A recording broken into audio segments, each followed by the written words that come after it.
Active follower એને કહેવાય કે જે એના ટાઈમ પ્રમાણે જ્યારે પણ સમય મળે છે દિવસની એક પોસ્ટ મૂકે છે. પોસ્ટ એટલે ફોટો હોય યા ટેક્સ્ટ મેસેજનો હોય, એને પોસ્ટ હોય, એ પોસ્ટ કહેવાય. એક પોસ્ટ મૂકે છે અને એક ફર્સ્ટ ક્લાસ પોતાનો બનાવેલો વિડીયો મૂકે છે. બીજું કે એના ફોલોવર દ્વારાથી જે પણ વિડીયો અપલોડ થયેલા છે એમાં એ કોમેન્ટ કરે, રિપ્લાય આપે. તમને કોમેન્ટ કરે તો તમે એમને રિપ્લાય આપો યા તમે એમના વિડીયોમાં રિપ્લાય કરો.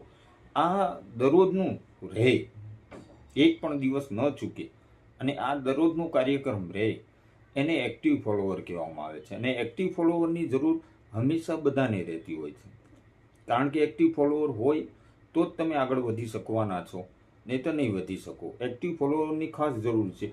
તો પહેલાં આપણે પોતાને એક્ટિવ બનવાનું છે કે આપણે દરરોજ વધારે નહીં તો એના પાછળ અડધી કલાક કાઢી નાખવાની, અને આપણા જે પણ ફ્રેન્ડ્સનું કોમેન્ટ હોય યા પોસ્ટ હોય એની પર લાઈક કોમેન્ટ જે થતું એ કરી લેવાનું. આપણું કશું બગડવાનું નથી ભાઈ, પણ એક્ટિવ રહેવાનું. એક્ટિવ રહેશો તો તમને પણ બેનિફિટ એટલો જ છે, કારણ કે આપણે જો સારું વિચારીને આગળ વધશું તો લોકો આપને આપોઆપ વધી જવાના છે, સારા બની જ જવાના છે. તો એક્ટિવ ફોલોવર બનીને રહેજો. એક વાતનું એ ખાસ ધ્યાન રાખજો કે આડેધડ પોસ્ટ નહીં કરવાની. કોઈ પણ પોસ્ટ મૂકો, સારા એવા અક્ષરથી મૂકો, સારું એવું કંઈક લખો. બીજો નંબર વાત કે આજે જે તમે વિડીયો મૂક્યો છો એ કાલે આથી સારો બનાવવાની કોશિશ કરો. સાંભળો, આજે જે બનાવ્યો છે ને એનાથી સારો બનાવવાની કોશિશ કરો. તમે કંઈક નવું લાવો એની મેં, ઓટોમેટિકલી તમારામાં સુધારો આવી જશે. અને આજે જે ઓછા વ્યૂઝ છે ને એ કાલે વધી જવાના છે. તો પ્રયત્ન હંમેશા કરવાનો, નિરાશ થવાની જરૂર નથી.